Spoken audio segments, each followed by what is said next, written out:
Pour cette édition du Salon Rétromobile, c'est clairement Citroën qui est mise à l'honneur.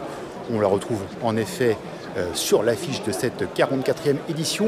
Après tout, c'est normal, la marque aux chevrons fête ses 100 ans. Alors Citroën a vu grand, avec un stand qui regroupe pas moins de 30 véhicules et en plus il y a tous les clubs. Alors ce plateau s'articule en fait autour de 3 thèmes. On retrouve tout d'abord les modèles, ça va de la Tipa de 1919 au dernier né, le C5 Aircross. On a ensuite les prototypes avec par exemple cette Camargue dont les feux avant préfigurent en fait ceux de la BX. Et puis pour finir, les véhicules de compétition comme par exemple la ZX Rally Raid ou bien alors, mais je ne sais pas si on peut vraiment parler de compétition, avec une autochenille B2. C'est un Français, Adolphe Kegrès, qui met au point ce procédé à bande de caoutchouc. Il est à l'époque, au début du XXe siècle, en Russie, sous les ordres du tsar Nicolas II. Et en fait, il y avait un besoin d'un véhicule pour parcourir les étendues neigeuses. Et à la Révolution d'octobre 1917, il rentre en France, dépose un brevet qui est racheté par André Citroën.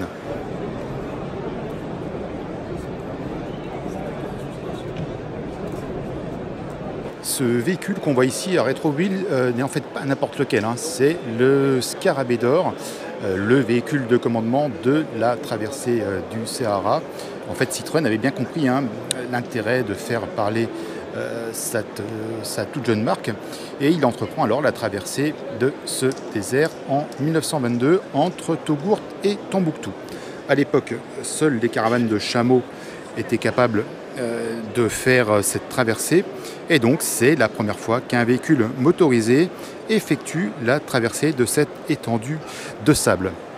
Cette épopée emmenée par Georges-Marie Hart et Louis Audouin-Dubreuil est un véritable succès et donc il y a un fort retentissement si bien que André Citroën remet ça en 1924 et 1925 avec la traversée de l'Afrique entre Colombéchard et Tananarive, c'est la croisière noire.